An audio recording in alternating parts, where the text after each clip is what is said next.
In the second module, we'll be looking at template literals along with string interpolation.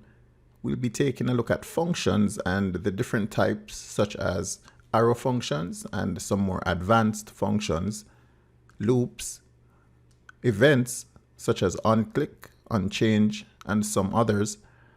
And we'll also discuss DOM manipulation and look at the differences between JavaScript and jQuery. Prior to ES6, you used only single quotes or double quotes to wrap a string literal, and the strings have very limited functionality. Now, to enable us to solve more complex problem, ES6 template literals provide the backtick syntax that allows us to work with strings in a safer and cleaner way. With template literals, you get the following features: multi-line strings, which means a string that can span multiple lines.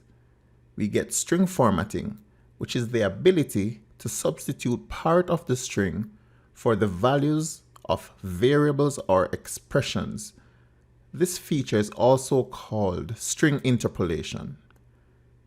HTML escaping is the ability to transform a string so that it is safe to include in HTML.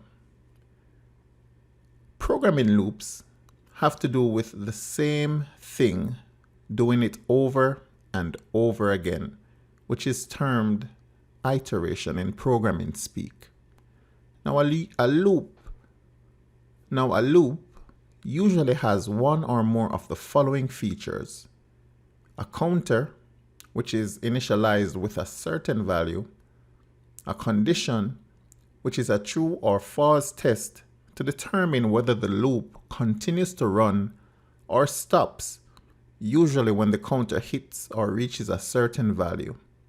And we have our iterator, which generally increments the counter by a small amount on each successive loop until the condition is no longer true. Some examples of loops include while, do while, for of, for in, for each, among other loops. Functions are a way of packaging functionality that you wish to reuse.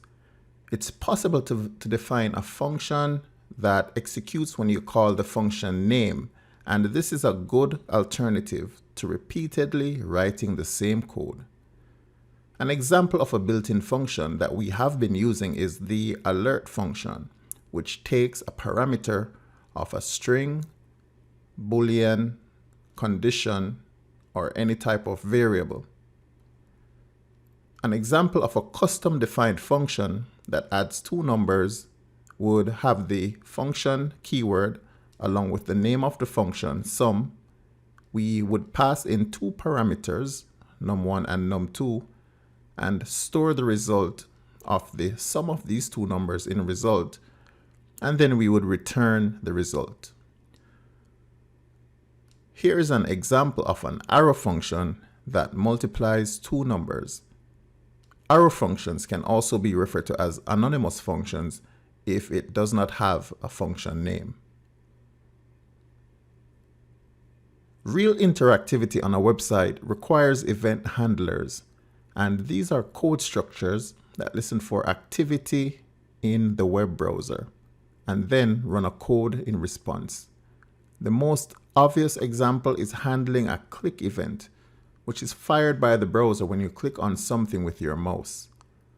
There are many ways to attach an event handler to an element, and in our example, we select the HTML element and we set its onClick handler property equal to an anonymous, which is a nameless function, and this function contains the code that we want to execute when we click on our HTML page.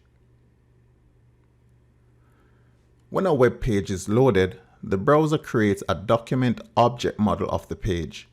The HTML DOM is constructed as a tree of objects as depicted in our diagram.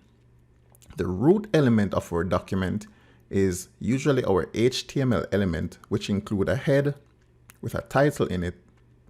Then it has the body, which may include other types of HTML elements. Now with the document object model, JavaScript gets all the power it needs to create dynamic HTML. JavaScript can change all the HTML elements in the page. It can change all the attributes, all the CSS styles. JavaScript can remove existing HTML elements and attributes, and it can also add them. JavaScript can react to all the existing HTML events in the page, and it can also create new HTML events.